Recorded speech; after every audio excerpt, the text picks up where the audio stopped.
class.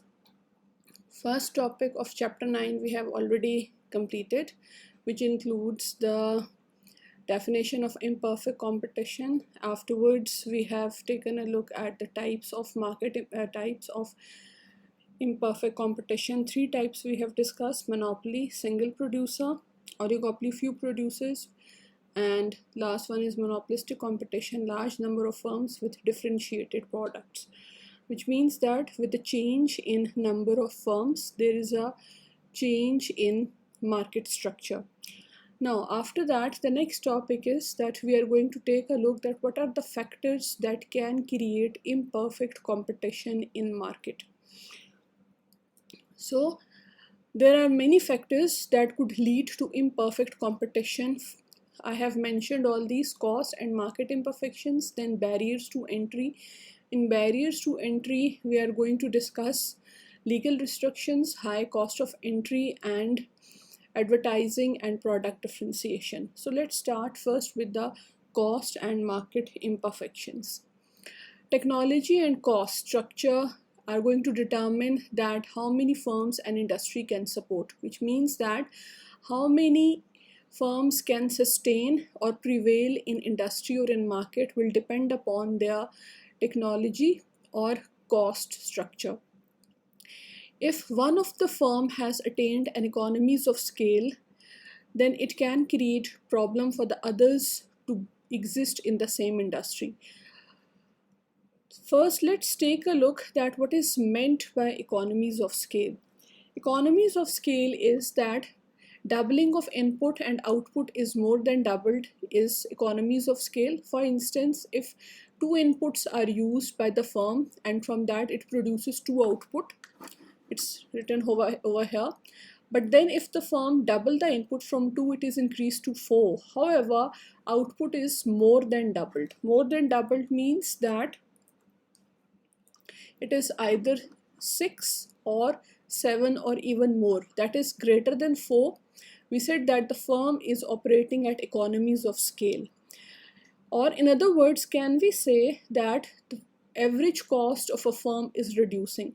Okay, it may be because of change in input, or maybe change in technology or improvement in method of production, which enables the firm to reduce the per unit cost and attains the economies of scale. So both possibilities can exist, but in either case, the firm output is going to expand and per unit cost is reduced.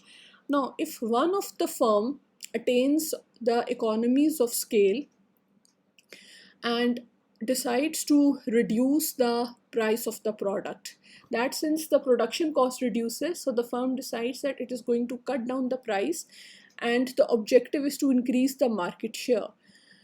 It could lead to imperfect competition. The reason is that the rest of the firms in the industry who are producing at a higher cost may not be, for them it may not be possible to produce and sell at this lower price, and that if they decided to shut down or decided to leave the industry, it could lead to imperfect competition. So we can say that the low cost firm have an edge and can expand in the market.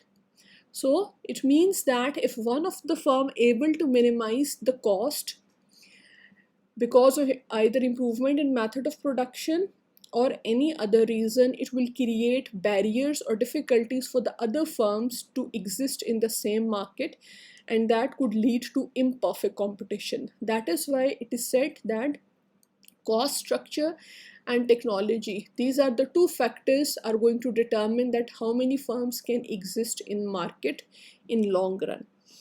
Then comes the second factor, barriers to entry. Barriers to entry or the restrictions or the factors that make it hard for the new firms to enter into an industry.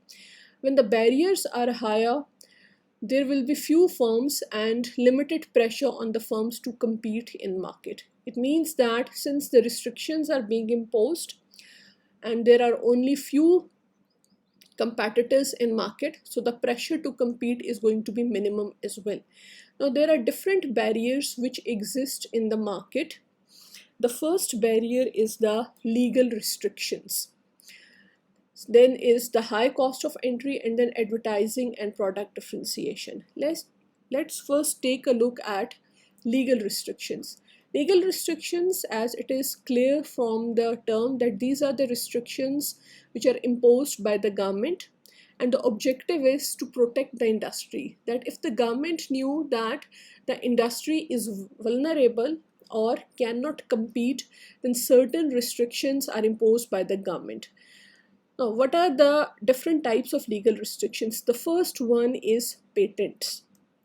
Patents granted to an investor for the exclusive use of a product for a specific time period, and that time period is normally 5 to 7 years.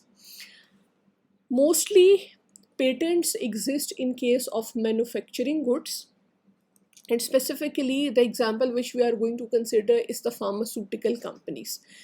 Normally pharmaceutical companies are given the patent rights on the new drugs because they are doing the hundreds and millions of investment on the research and development. So the incentive for the firms is that if they are able to produce some new medicine, then they will have a patent right in the market, which means that nobody else is allowed to produce that product in market. Let's say that there are three pharmaceutical companies, A, B, and C, and all the three are trying to develop a, let's say, anti-cancer drug. Now all three are spending on the research and development, but firm A is the one which is successful to produce that medicine first. It will take it to the government, and the government will give the patent right to that company. It means that in, let's say, in next 6 to 7 months, the other two companies, B and C, also successfully developed the formula of the medicine. But since A has the patent right, so B and C are not allowed to produce the medicine. So if there is only one single producer which has the legal permission given by the government as well, it means that the firm has a monopoly power in market. And the question is that why the government give the patents? Patents are given to encourage research and development, because this is the incentive is for the firm that if we are spending hugely on the R&D, then if they are able to successful, then they will have a monopoly power in market. Okay, then after patents, next is entry restrictions under legal restriction. Entry restrictions, these are imposed by the government. Mainly it is in the case of the utilities. For example, telephone, electricity distribution, water supply, in which normally the franchise monopolies are given, which means that no private firm or ordinary firm can provide these utilities to the individuals or to the people. The government will give the franchise monopolies to certain companies to provide these services or to serve an area. Let's take a look at the concept of franchise monopolies. You have heard this term many times. We have oftenly seen in the telecom sector or in many other food chains as well where the franchise exists. Franchise is that the firm can use the brand name, but the management is different. That for using a certain brand, they have to follow certain conditions, and royalty is also being paid or charged for using the brand name by the original owner. And one of the basic requirement is that they are going to maintain the same standard and quality because they're using that brand name. For instance, in case of Pakistan food chain, we normally follow that there are certain franchise monopoly exist. For example, it is the, let's say, Pizza Hut, it could be the, let's say, Burger King, or it could be KFC, or it could be Hardee's. All these are the foreign brands, but we do find all their franchises over here which are taken by the local investor, and they are using the brand name and having their own management and trying to maintain the same standard as well. Same is the case with the utilities as well, that in these case the government provide the utilities. For example, WAPDA. WAPDA is also using this concept that for WAPDA it is not possible to supply and distribute electricity in every city and every town. So what the WAPDA do, that for every region they have given the franchise. For example, in Islamabad it is ISCO, for Lahore it is LESCO, for Karachi it is KESC, and so on. They do not 100% follow the same concept, but these are based basically on the basic idea of the franchise. In every region, ISCO, LESCO or KESC, they are responsible for the maintenance and the distribution of electricity in their required region, but they all come under the WAPDA. Okay, after the entry restriction, the third type of legal restriction is tariffs. Tariffs, they are also known as the taxes, and these are imposed by the government to protect the local industry. That if the government knew that local industry is unable to compete with international brands, then certain taxes are being imposed to keep out the foreign competition. For example, import duties are imposed by the government, or it is the custom duty that which are normally imposed on the imported products. And even in the case of imported products, a distinction has been made that it is either the luxury or a necessity. For luxury goods, custom duties are maximum, however they are minimum for the necessities. In case of Pakistan, automobile sector is the one which enjoys the maximum protection, that custom duty on the import of car goes up to 200%, depending on the nature of the car as well.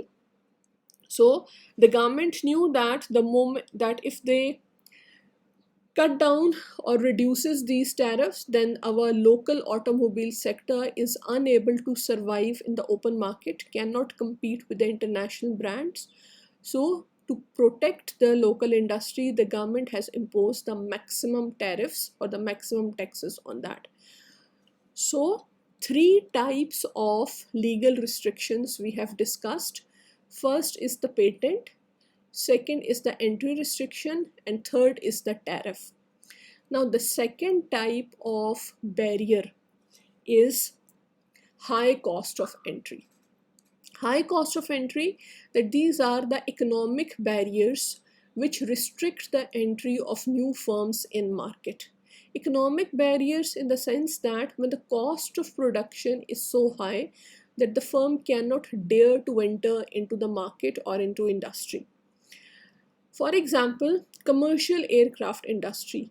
World over, there are only two commercial aircraft firms. One is the Boeing and the other is Airbus, which are manufactures the commercial aeroplanes world over. The reason is that the cost of designing, cost of production, cost of testing is so much higher that no ordinary firm can enter into the industry. So it means that no legal restrictions, no taxes, but the production cost itself is so much higher that it creates a barrier for the firm to enter into that industry.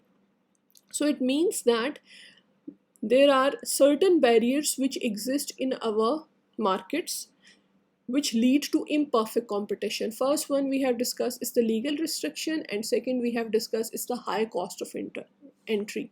Now the third type of barrier is advertising and product differentiation. Firms also use these two to create barrier in the market and making it difficult for the new firms to enter into market. Advertising. We have discussed this term in the beginning of the chapter as well, that some of the firms use the advertising or marketing as a tool to create barrier for their rivals to enter into the market. that they create awareness or they create loyalty among their consumers or the customers, and it is difficult for any newcomer to come and create their place. For example, Pepsi and Coca-Cola, we have discussed this example previously as well, that they spend hugely on their advertising and market, in which they are either promoting the players or they are sponsoring the tournaments or other events, or if you are continuously watching the ads on the printed media or electronic media. So what happened, that continuously if you are watching the ads of one specific product, the consumer do want to try this product. So whenever a new brand come into the market, it is difficult for them to make their place in the presence of such already highly existed brands. So it means that advertising is also being used as a barrier for the new firms to enter into the market. Then comes product differentiation. Product differentiation can also be used as a barrier to entry and increase the market power of producers. Product differentiation means that providing innovative and better quality products to the consumer, and it is possible through research and development. That if something new is offered to the consumer is always willing to go for that and even to pay higher price as well. We have discussed the example of Coca-Cola as well, that which is using this product differentiation technique to attract their customer and maintaining their market share.